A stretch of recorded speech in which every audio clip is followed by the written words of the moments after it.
ponerles este video que me parece un ejemplo maravilloso de cómo funciona la narrativa.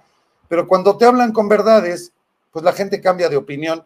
Es una traducción y subtitulaje de Hablando Claro para que lo tengan ustedes.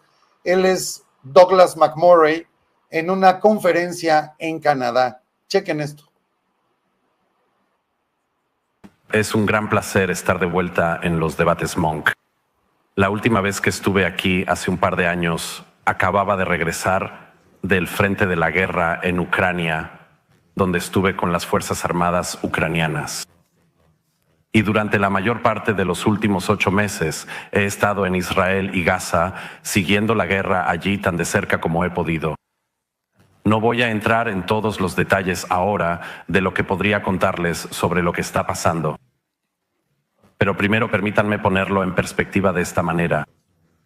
Lo que sucedió el 7 de octubre no fue solo un ataque masivo contra personas inocentes dentro de Israel. Fue el equivalente a que unos 6,000 canadienses fueran masacrados y quemados en sus hogares en un solo día. Fue el equivalente a que unos 1,500 de sus compatriotas canadienses fueran tomados como rehenes.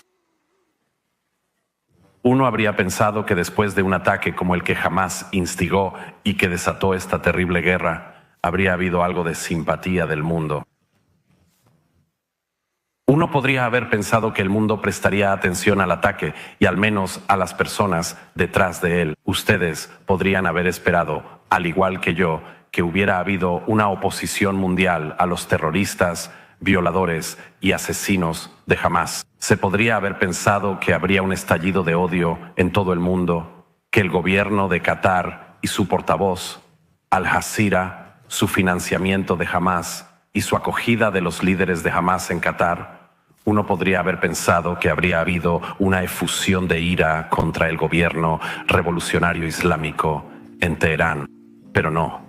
Hubo una inmediata efusión de rabia contra el Estado que había sido atacado. Traigan de vuelta a nuestras niñas, decíamos hace 10 años en la guerra en el norte de Nigeria, que también cubrí. Traigan de vuelta a nuestras niñas. No hay ninguna campaña internacional que diga traigan de vuelta a nuestros niños judíos. Créanle a todas las mujeres.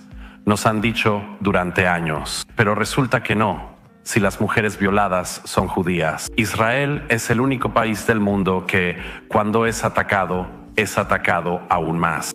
¿Sabes? Lo interesante del antisemitismo es que, como dijo mi difunto amigo Jonathan Sachs, es un virus que cambia de forma, se mueve a través de los siglos. Cuando se podía odiar a la gente por su religión, los judíos eran odiados por su religión. Luego ya no se podía odiar a la gente por eso. Así que la gente odiaba a los judíos por su raza. Y después del siglo XX, la gente se dio cuenta de que eso tampoco era una buena idea. Ahora, los judíos no son odiados por su religión o su raza, sino por tener un Estado. La gente alrededor del mundo los odia tanto por eso que los israelíes son atacados cuando toman rehenes. Y esto es para recordar a los 100 rehenes que siguen cautivos en Gaza, que si Hamás los devolviera hoy, la guerra terminaría. Y también son atacados cuando rescatan a sus rehenes. ¿Sabes? Lo interesante del antisemitismo es que los judíos nunca pueden ganar. Porque históricamente han sido odiados por ser ricos y por ser pobres. Han sido odiados por integrarse y por no integrarse. Fueron odiados por ser apátridas. Recuerden, cosmopolitas desarraigados, solía decir la extrema derecha. Ahora son odiados por tener un Estado. Hoy en día, la única forma realmente aceptable de antisemitismo, aparte de las cloacas de la extrema derecha, es el antisionismo.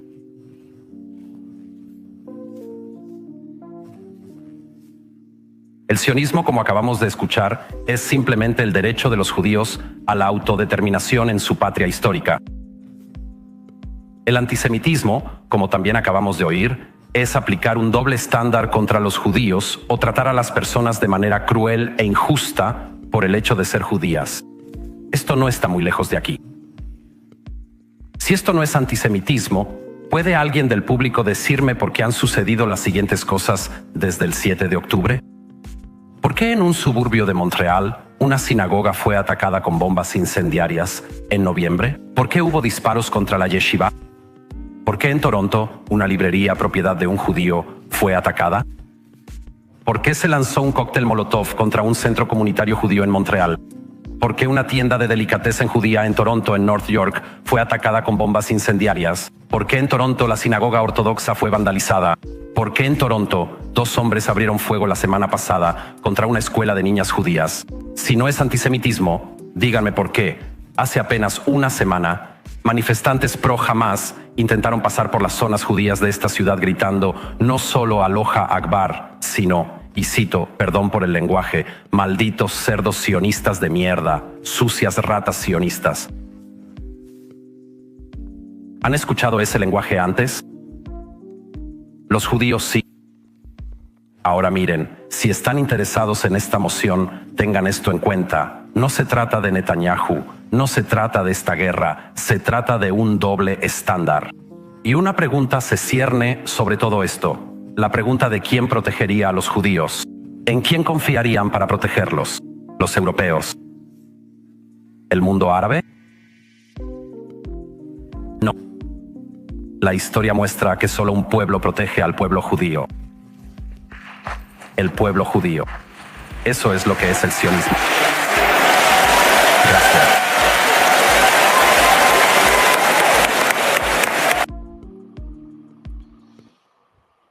¿Por qué es importante esto?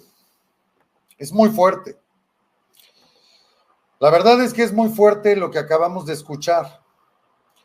Pero todo es real y no te lo está diciendo un improvisado. Douglas McMurray, él ha estado ahí personalmente, físicamente, no nada más en la guerra ahora con Hamas, en muchas otras. Por supuesto también en la de Ucrania. Pero esto es para acabar rompiendo con este discurso oficialista. Porque lo que vas a escuchar en CNN, en CBS, en MSNBC News, lo que vas a escuchar en todas las redes, en todos los canales de noticia, incluso aquí Televisa, TV Azteca, Imagen, el que quieras, es que Israel está llevando a cabo un genocidio. Cuando no es real, cuando es una absoluta mentira. Cuando yo quisiera poder pasarles aquí las imágenes de lo que es este pobre pueblo palestino inocente. Cómo sus niños de 8, 10, 12 años ya tienen armas y están atacando gente. Cómo los educan desde su nacimiento a odiar, a asesinar, porque se van a ir, como ellos van a morir por el Islam, van a tener más de 70 vírgenes llegando con Alá.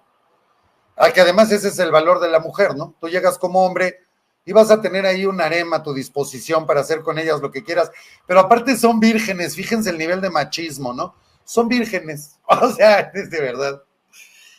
Pero este es el discurso, esta es la narrativa oficial. Y por eso es el ejemplo y este extraordinario discurso de Douglas McMurray, que me parece muy importante para que con las verdades rompamos con este discurso, entre comillas, oficialista que te quieren vender.